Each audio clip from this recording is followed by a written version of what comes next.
नमस्कार। आज हम बात करेंगे उस महान व्यक्तित्व की जिन्होंने अपनी करुणा और ज्ञान से पूरी दुनिया को जीवन का नया रास्ता दिखाया। वे थे राजकुमार सिद्धार्थ, जो आगे चलकर महात्मा बुद्ध बने।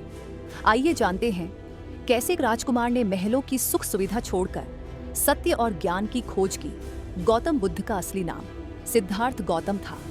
उनका जन्म लुम्बिनी, आज का नेपाल में, शाक्य गणराज्य की राजधानी कपिलवस्तु के पास हुआ था। उनके पिता का नाम राजा शुद्धोधन और माता का नाम महारानी माया देवी था। जन्म के 7वें दिन ही उनकी माता का देहांत हो गया, इसलिए उनका पालन पोषण उनकी मौसी गौतमी ने किया।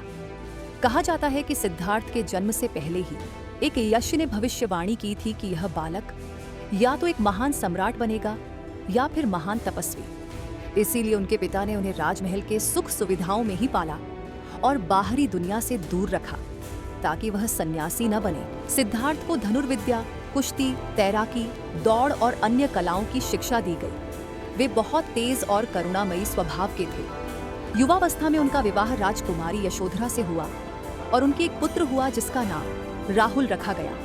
सिद्धार्थ विलासिता में रहते थे, लेकिन उनका हृदय बहुत संवेदनशील था। एक दिन उन्होंने राजमहल से बाहर जाकर 4 दृश्य देखे। एक बूढ़ा व्यक्ति, जिससे उन्हें समझ आया कि हर कोई बूढ़ा होता है।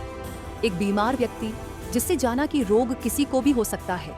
एक शव, जिसने दिखाया कि मृत्यु अटल है। एक साधु, जिसने सब कुछ छोड़कर शांति का मार्ग अपनाया। इन 4 दृश्यों ने उनके मन को गहराई से झकझोर दिया। उन्होंने सोचा, जीवन में जन्म, बुढ़ापा, बीमारी और मृत्यु से मुक्ति कैसे मिले। 21 वर्ष की आयु में सिद्धार्थ ने रात के समय राजमहल, पत्नी और बेटे को छोड़ दिया। उन्होंने साधु का जीवन अपनाया और जीवन के असली अर्थ की खोज पर निकल पड़े।